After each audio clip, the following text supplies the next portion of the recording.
Je suis au Cameroun et dans cette vidéo, je vais vous faire visiter deux fermes différentes appartenant à Boris, un jeune agripreneur camerounais. Dans cette première vidéo, nous allons voir le premier site et quelques jours après, je posterai la vidéo relative au second site.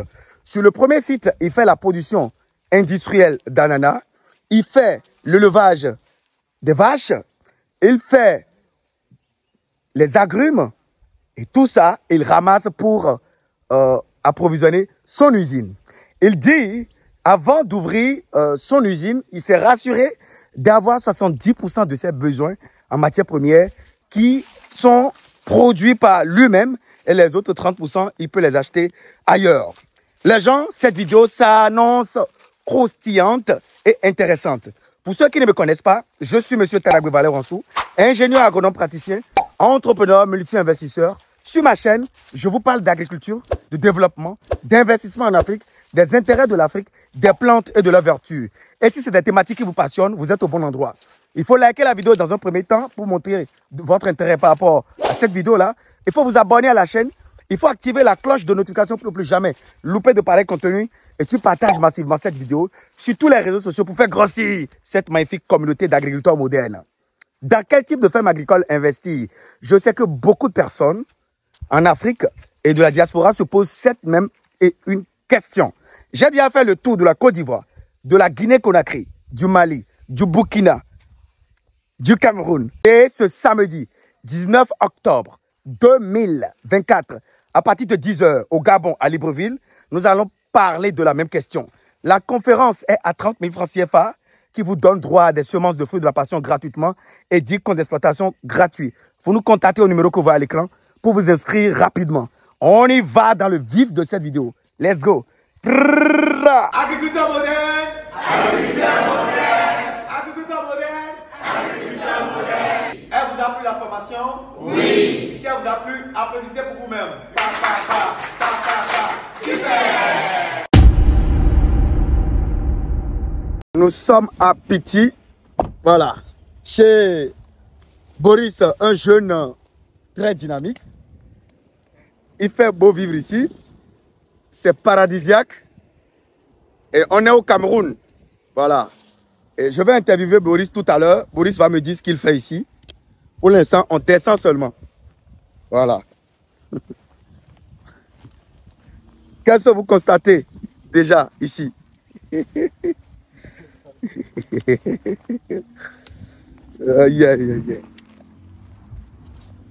On va voir ce qu'il fait ici. Il est dans la production végétale, il est dans la production animale, il est dans la transformation agroalimentaire. Et je crois qu'il veut aussi partir dans l'agro-écotourisme. N'est-ce pas, Boris? Alors, Boris, ouais. On est où ici? Ici, nous sommes à Pitiga. À Pitiga? Oui, dans la zone de la Dibamba. Ok. Et nous sommes dans notre plantation de ananas. Ok. Donc, c'est ici qu'on fait une partie de nos matières premières. Ok. Pour notre usine de jus d'ananas AgroFresh. Ah bon, donc tu as une usine de jus d'ananas? J'ai une usine de jus d'ananas AgroFresh. Oui. Pour le moment, on tourne en bouteille. Ok. Et on veut passer en canette bientôt. Et pourquoi tu as décidé de planter des ananas, tes propres ananas, toi-même, ou bien tu achètes ailleurs? Non, j'ai décidé de planter mes propres ananas parce qu'au début, j'ai commencé avec les ananas parce que mes employés de la pisciculture, ouais, ils avaient beaucoup de temps libre. J'ai décidé de faire un peu de champ d'ananas autour de la pisciculture, mais ouais, pour vendre, c'était compliqué. Ouais. Et maintenant, ça laissait les fruits pourris au champ. Ouais. Et pendant mon voyage au Mexique, j'ai vu comment on transforme les jus d'ananas. J'ai payé pour la formation et je suis rentré. J'ai démarré la transformation et ça a bien pris. Les gens ont commencé à apprécier. Et là, je manquais les ananas. J'essayais d'acheter un peu chez les autres pour produire. Mais à tout moment, ça changeait de goût. Et comme ça changeait de goût, j'ai décidé de produire moi-même mes ananas avec ma technique. Et je peux encore acheter les ananas aux gens s'ils vont respecter le cahier de charges de ma production. Ça veut dire respecter le dosage des engrais chimiques parce que les gens utilisent des engrais chimiques souvent à tort et à travers. Et ça rend le goût d'ananas souvent un peu plus acide. Et deux fois, les ananas sont très gros, mais le goût est fat. D'accord. Donc, ça veut dire que c'est après un voyage vers quel pays tu as dit maintenant? Le Mexique. Le Mexique, oui. Que tu as découvert que ils font l'un des meilleurs ananas au monde. Hein. C'est ça. Donc toi, tu as découvert le business qui est caché derrière l'ananas. Et vu que toi, tu as déjà une ferme oui. De pisciculture, oui. et pour ne pas que les employés dorment sur site, oui. et voilà, soient livrés à eux-mêmes, oui. tu as décidé voilà, de valoriser l'espace qui entoure tes étangs. C'est ça. N'est-ce pas? Oui. Et on s'en va où maintenant? On va visiter un peu la production d'ananas. Ok. Ici, on a environ 1 500 000 de plants. 1 500 000 pieds d'ananas. Ouais. Ok. Et par saison, toi, tu peux estimer à combien le nombre de pieds d'ananas que tu mets par saison? Bon, là maintenant, ce que nous sommes en train de faire, nous sommes partis d'abord de 10 000 ananas par mois. Et nous sommes passés à 25 000 par mois. Okay. On était passé aussi à 50 000. Là, on veut passer à 100 000 d'ananas par mois. Et on veut travailler sans acheter des semences. Là, c'est nos mêmes semences qu'on multiplie. Ok, vous rejetez. On régénère nos semences. Ça permet qu'à tout moment, on ne va pas avoir les ruptures à l'usine. Donc, en faisant 100 000 ananas par mois, on va arriver à transformer plus de 100 000 par mois à un moment donné. Ça marche. Et j'ai vu que tu as mis aussi des bananiers. Oui, nous, ce qu'on constate, c'est que tous les endroits qui sont libres dans le champ, on met quelque chose. Comme tu vois là-bas, il y a déjà des régimes qui poussent. Ouais. Et là, ça, c'est des jeunes plants qu'on vient de mettre. Ok. Donc ça, c'était la vallée. On a constaté que, bon, on ne peut pas abandonner. On met quelques plants. Même si après, on a les régimes qui vont servir à la nutrition de nos employés, on récupère. Parce que ici, nous, on nourrit tous les employés parce que les employés n'ont pas le temps pour cuisiner.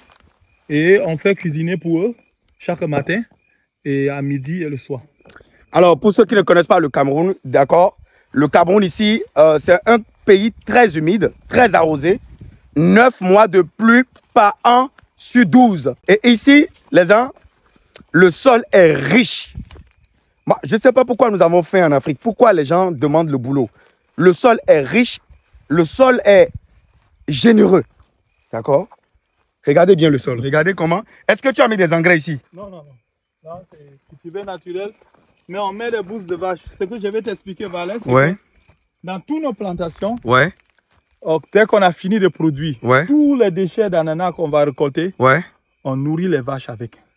Et maintenant, ces vaches nous produisent beaucoup d'engrais aussi qui nous permettent de fertiliser le sol. Tu vas m'expliquer tout ça là tout à l'heure. Et maintenant, dans tous ces ananas-là, on passe aussi à l'intérieur l'hydro-retenteur pour garder l'eau dans le sol pour que la saison sèche. Parce que nous, on ne peut pas irriguer toutes nos plantations. Parce que plus c'est grand, plus le coût pour irriguer va être cher. Donc nous, on met un hydro-retenteur dans le sol. Qui est le fumier de vache? Non, on met le fumier de vache, on met l'hydro-retenteur qui sont des billes que je vais te montrer. Est-ce que c'est les polytères? Oui. Les polytères. Oui. Donc non seulement est-ce que tu savais que le fumier de vache que tu mettais était un hydro-retenteur? Oui. Tu savais que le caca de bœuf joue le rôle d'hydro-retenteur? Oui. Malgré ça, tu ajoutes encore d'hydro-retenteur? J'ajoute les billes dedans. Et les billes là, ça garde bien l'humidité. En saison sèche, j'ai toujours des gros fruits. Et j'ai assez d'ananas. Donc ça, c'est des techniques que j'ai vues au Mexique. Parce que les gars, après avoir produit les ananas, les déchets, la peau, ils utilisent souvent pour faire la bière. Il y a une bière qu'on fabrique là-bas avec. Et après, ils utilisent aussi pour nourrir les vaches. Le gars, c'est un génie. Hein. Oh là là, je suis tombé dans un trou. Non, gars, tu me tonnes. Boris, tu me tonnes beaucoup. Non, merci. Ça va passer. Donc, nous, on veut changer l'Afrique. On veut que tout le monde rentre dans la production parce que les gens ont envie de manger et nous, on a assez de terres. Nous, on peut nourrir tous les pays qui nous nourrissent là. On va faire le commerce inverse parce que je ne comprends pas qu'en Afrique, dans les supermarchés, on trouve des jus d'ananas produits en France. Alors ça n'a pas de sens, c'est la folie. C'est la folie. On trouve les jus d'ananas qui sont produits dans les pays où nous-mêmes, on connaît qu'ils achètent les ananas en Afrique. Ouais, pour aller transformer chez eux et ils ramènent un bateau. Ils ajoutent de l'eau et tout. Ici, on n'avait pas encore sapé là, mais maintenant, ils ont déjà sapé le sac en montant. Là, ils sont en train de faire un saclage général sur les plantations.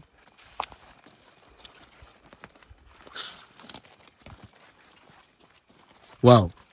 Non, ici, le comportement des pieds est vraiment bien vert. Ils sont en train de sacler, donc au fur et à mesure, ils saclent pour avancer. Ouais, je vois. Non, non, c'est très beau. Très beau par ici. Ça se voit. Et nous sommes sur une pente. Et je vois que aussi, Boris, les pieds d'ananas que tu as mis jouent le rôle également de contre l'érosion. C'est-à-dire, ça freine l'érosion parce que ton champ, la plupart de ton champ est dans un bassin, voilà, sur une pente.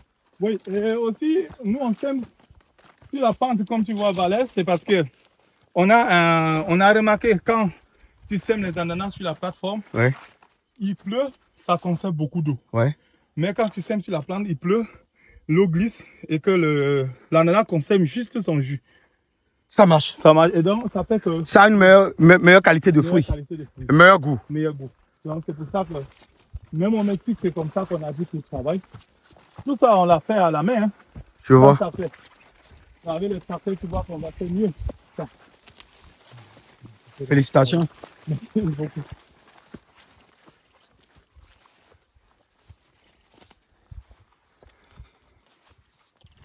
Ici, c'est pas encore saclé. Oui, mais par contre, ici, c'est saclé.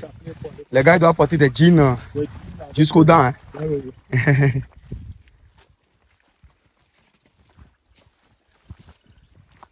À l'intérieur, on met un peu de bananier plantain comme ça. Ok. Que nous, on vend aussi dans nos magasins. Ok. Donc, le complément que les gens consomment dans nos fermes, oui. C'est avec les... Je vois.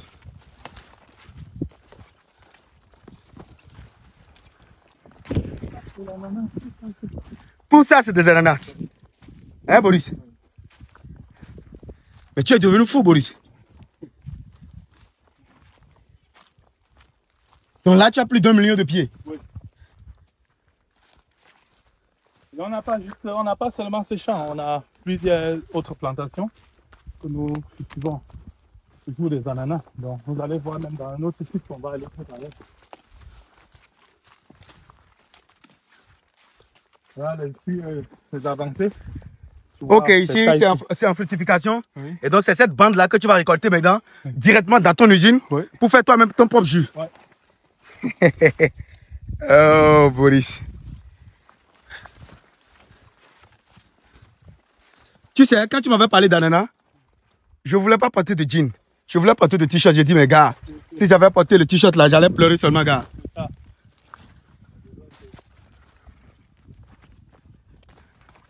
Les amis, j'espère que vous voyez ce que je suis en train de voir. L'Afrique a de l'avenir. Voilà. Je vous dis, l'Afrique a de l'avenir. Nous avons beaucoup de bonnes choses devant nous. Cette jeunesse camerounaise qui travaille, qui innove, qui recrute, qui investit, qui croit en l'agriculture, qui transforme. C'est cette jeunesse qui va faire de l'agriculture africaine ce qu'elle doit être. Et vous allez voir maintenant, ça va changer. Au lieu que les gars nous ramènent le truc pourri là-bas, nous on produit tellement la bonne qualité que ce n'est pas nous-mêmes qui allons leur dire venez acheter, c'est eux-mêmes qui viendront maintenant contre leur gouvernement acheter chez nous.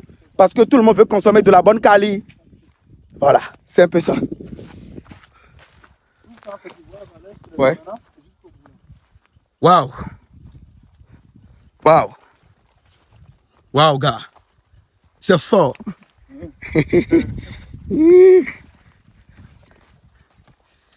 Et à part le fumier de vache, quel autre type d'engrais tu apportes? Bon, on apporte de l'engrais organique. Il y a de la potasse organique qu'on apporte. Ok. Et qui vient souvent du Maroc. On a aussi, là nous sommes en train de vouloir mettre une petite unité de recyclage des déchets ménagers pour faire de l'engrais organique pour nous-mêmes.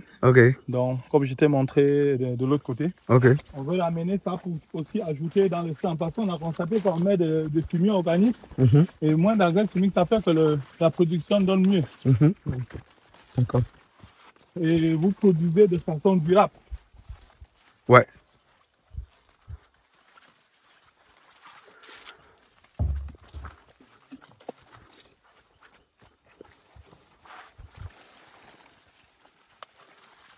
Là, tu ne peux jamais être en rupture de stock. L'usine, on a remarqué que l'usine, en Afrique, il faut compter d'abord sur toi-même, sur les matières premières, avant de compter sur les gens. Parce que souvent, il y a beaucoup d'usines qui ont démarré, qui ont fermé parce que... Ils n'ont pas la matière première qu'il faut. Oui, les histoires de chantage. Parce que dès que tu as ouvert ton usine... Et ça marche. Ça marche. Ton voisin va ouvrir pour lui. Il vient maintenant, il décroche un bon marché. Et il vient maintenant faire la concurrence en disant aux gens, non, comme tu livrais à 200 là-bas, j'achète plutôt à 300. Il te casse tout de suite. Et là, à un moment donné, tu perds déjà tes clients. Même le temps de te rattraper, il se fait tard. Tu peux compter sur toi-même déjà à 70%. Tu comptes 30% dehors. Et si tu vois que ça ne va pas, tu fais même tes 100%. Ça marche.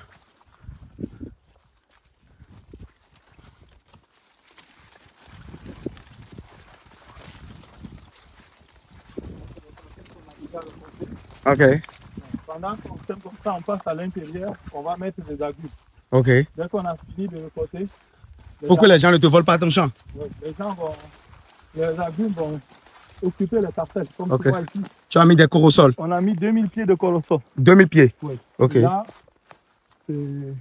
ok, gars. Vous voyez, ces corosoliers sont en croissance. Là, on a mis 2000. Et tu as mis des ruches. J'ai mis des ruches partout. Dans tout le site, on a une centaine de ruches dans tout le site. Ok. Parce que nous, on a les arbres fruitiers. Et quand le moment de floraison, les abeilles nous cherchent du miel. Ok. Et voilà, ça donne. Et tu sais que la floraison des abeilles va optimiser la croissance, en fait, la qualité des fruits. C'est ça. Et même le rendement au niveau de tes fruits. C'est ça. Voilà. Maintenant, ce que vous devez voir, c'est que le corosol, nous, on ne vend pas juste le fruit. Le fruit, on vend des feuilles aussi. En thé. En thé. Là, on a 2000 plants. On cherche à décrocher un contrat pour livrer les feuilles séchées. Donc, on va mettre un séchoir bientôt. Pour cueillir, on va venir avec des gens ici qui vont juste cueillir des fruits, et les feuilles, pour envoyer au séchoir. On sèche pour exporter. Gars, tu es un génie, gars. Et donc, nous sommes où ici? Donc, ici, on entre dans notre pâturage pour les vaches. Ok. Ça, c'est le paradis de mes vaches. Parce que mes vaches ici, c'est tous les dimanches. C'est ici que je fais ma part de messe. Hein. Je suis là à 6 h. Et là, je fais la messe avec eux jusqu'à 11h30 midi. Et moi, je m'en vais dans l'autre site où je vais manger avec les gens qui vont venir échanger avec moi. Et pourquoi tu as adopté les vaches? Les vaches, je l'ai adopté parce que depuis mon enfance, mon père faisait l'élevage de vaches. Et moi, j'aimais tellement les vaches. Et j'avais mes bœufs que je montais sur les dos souvent comme le cheval. Donc, avant d'aller à l'école, je les laissais sur les montagnes. Au retour, je les ramenais à la maison. Donc, j'ai aimé les vaches depuis mon enfance. Et après, quand j'ai eu l'idée de faire les jus d'ananas et qu'il fallait valoriser les déchets, pour ne pas polluer. Parce que même quand on parle de l'usine, si tu fais une usine qui pollue beaucoup, ça veut dire que tu ne fais pas une production durable. Il faut tout ce que vous allez faire, c'est une production durable. Comme on dit dans l'aquaculture, on ne doit plus utiliser beaucoup de farine de poisson pour faire l'aliment des poissons. Non. On peut utiliser les farines d'insectes. Voilà, telles que les moules soldats noirs. Les moules soldats noirs, ça permet aujourd'hui que, avec ça, on fait une production durable. Parce que depuis 2014, on a constaté que au niveau de l'aquaculture, les gens consomment déjà plus de poissons d'aquaculture que la pêche. Et la pêche est en train de diminuer parce que vous voyez que l'Asie vient pêcher en Afrique. Et là, on diminue déjà les poissons dans l'eau. D'ici peu, on va seulement vivre de la production. Bon ben, car... Ils vont venir. Bon, maintenant, ce qui se passe ici, dans notre pâturage ici, voilà les arbres qui ont fleuri. Les abeilles vont profiter bientôt. Il y a même le safou. Il y a tout ici. Il y a tout ici, jusqu'au citron, lemon, tout. Et maintenant, ce qui se passe, dès que les arbres ont fleuri, les abeilles profitent. Et l'ombre de l'arbre, comme vous voyez, ça fait que les vaches fuient le soleil en bas. Pour se cacher. Pour se cacher. Et quand ils se cachent, ils défèquent un peu autour et ça fertilise l'arbre. L'arbre, là, on ne met rien et c'est le bec qui... Et, Jacques, bonjour. Salut. Ça, c'est le mâle, celui qui commande tout ici. Bonjour, Jacques. Ça va? Le commandeur. C'est lui le commandeur de tout. Et il te connaît? Là-bas, c'est les deux hybrides. Là, j'ai inséminé les Goudali avec la variété du Cameroun avec les variétés américaines, les deux là, les deux noirs. Là. Ça, c'est la variété laitière. J'ai inséminé pour avoir ça. Donc, ils te connaissent tous? Oui. Ibish. Ibish te connaît? Oui. Ça va? Oui, on y va. Yes. Hey, you guys sont souvent petits. Ah, voilà. Voilà, bonne nouvelle, j'ai un bébé. Waouh. J'ai un bébé. Waouh. Félicitations. Merci. On va boire la bière de ce bébé-là, non? C'est une femelle en plus. Hein? On va boire la bière de ce bébé-là. Voilà. Et mec, dis ça, hein? Ah. 2 jours. Oui, 4 jours. 4 jours. Il a 4 jours. Tu vois, il est déjà fort, il se balade. Là, on a à peu près de 12 qui sont gestantes.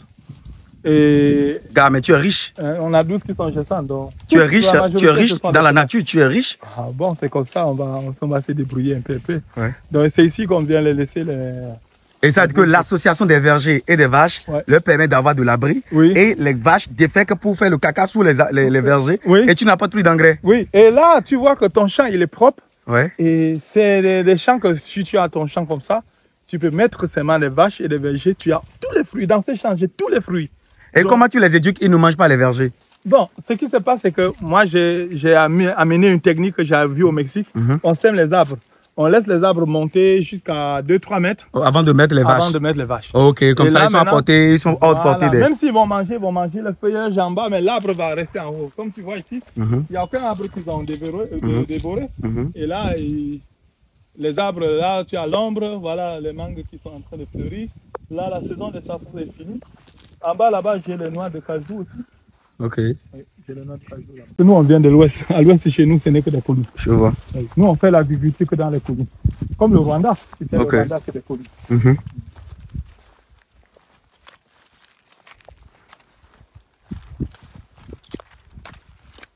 Ça, c'est les mandarines.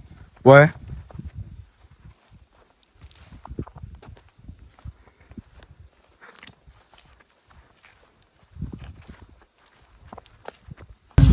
Ah bon?